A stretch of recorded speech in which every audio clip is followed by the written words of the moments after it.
अस्सलाम वालेकुम एवरीवन। आज की वीडियो में हम पालक बना रहे हैं, जिसे हमने साफ़ करके अच्छे से वॉश करके जो है स्मॉल स्मॉल पीसीज में करके बॉयल होने के लिए रख दिया है। तकरीबन 2 आवर्स लगेंगे इसको बॉयल होने में। आप प्रेशर बंद भी कर सकते हैं और खोल कर भी इसको बॉयल कर सकते हैं। इसकी आंच कुछ यूँ है और ये बॉयल हो रही है। जो इसमें मसाला जार डलेंगे उसके लिए जी हमने 1 स्मॉल साइज़ का टमाटो ले लिया है, कुछ हरी मिर्चें ले ली हैं और सॉल्ट लिया है, ज़ीरा और ये जो चिली फ्लेक्स और चिली थोड़ी थोड़ी हस्बे ज़रूरत हस्बे ज़ायका आप ले लीजिए। 2 टेबलस्पून इसमें जिंजर गार्लिक पेस्ट जाएगा। चलें जी, ये तमाम इंग्रेडिएंट्स हम इसमें ऐड कर देंगे और इसकी अच्छे से मिक्सिंग कर लेंगे। ये लीजिए 2 टेबलस्पून इसमें जिंजर गार्लिक पेस्ट डाल देंगे और 2 टेबलस्पून ही आप डालिएगा, ज़्यादा से इसका टेस्ट बहुत स्ट्रॉन्ग हो जाएगा। जी ये मसाले भी ऐड कर दीजिए, आपकी मर्ज़ी। अगर आप कुकर लगाना चाहते हैं पहले तो आप पहले लगा लीजिए, वरना आप ऐसे भी ये गल जाती है, 2 आवर्स में गलेगी। चलें जी, ये तमाम मसाले हमने डाल लिए हैं। इसको हम मिक्स करके प्रेशर कुकर लगा देंगे ताकि ये तमाम मसाले अच्छे से साग के अंदर मिक्स हो जाएं और गल जाएं। इस पॉइंट पे जी हम कुछ इसको जो कुकर का जो ढक्कन है वो भी लगा देंगे।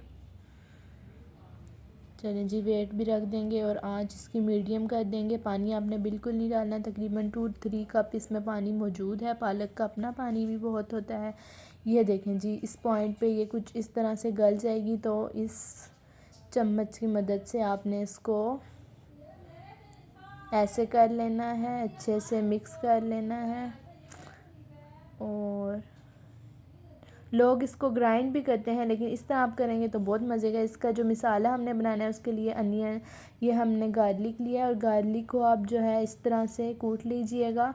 इस तरह से इसका जायका बहुत ही मज़े का आता है। लोग ग्राइंडेड फॉर्म में भी लेते हैं, लेकिन आप इसको इस देसी तरीके से करेंगे तो आपको इसका टेस्ट बहुत ही शानदार लगेगा। जो लोग पालक नहीं खाते वो भी खाएंगे, उनको इतने मज़ेदार लगेगा।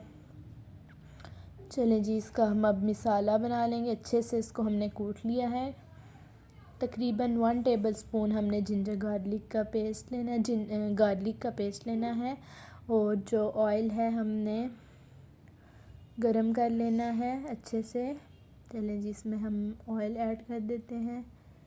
ये ऑयल ऐड कर दिया है, तकरीबन हाफ़ कप के करीब ऑयल इसमें गया है। अच्छे से गरम हो जाए ऑयल तो इसके अंदर आप लहसुन ऐड कीजिएगा। ठंडे ऑयल में ऐड करेंगे तो बहुत देर लगेगी और वो ब्राउन नहीं होगा। चलें जी, ऑयल में इसे ऐड कर दीजिए, अच्छे से इसकी मिक्सिंग करें और लाइट ब्राउन शेड आपने लहसुन को देना है, डार्क ब्राउन नहीं करना। इसके पास खड़े होकर ही आप इसे ब्राउन कीजिए, ये ना हो कि आप रख कर चले जाएं और ये बिल्कुल जल जाए और जला हुआ आप डाल दें, इससे बिल्कुल टेस्ट ख़राब हो जाता है। इसलिए इसके खड़े होकर ड्यूटी पर आपने इसको करना है, लाइट ब्राउन करना है, तब ही जायका आपको अच्छा आएगा। वरना ये ज़्यादा, अगर ज़रा सा भी ज़्यादा ब्राउन हो गया तो टेस्ट बिल्कुल चेंज हो जाएगा पालक का। चलें जी, इस फॉर्म में जब ये आए तो आपने इसको पालक के अंदर ऐड कर देना है। इससे पालक का जो तड़का लगाना होता है वो हम लगा देंगे। ये जी, पालक बिल्कुल रेडी थी, इस फॉर्म में आ गई है। अब इसमें हमने ये लहसुन वाला डाल दिया है, देखें कितने मज़े का इसका कलर आया है। चलें जी, पालक बिल्कुल रेडी है। आउट कर लीजिए और इंजॉय कीजिए। अल्लाह हाफिज़।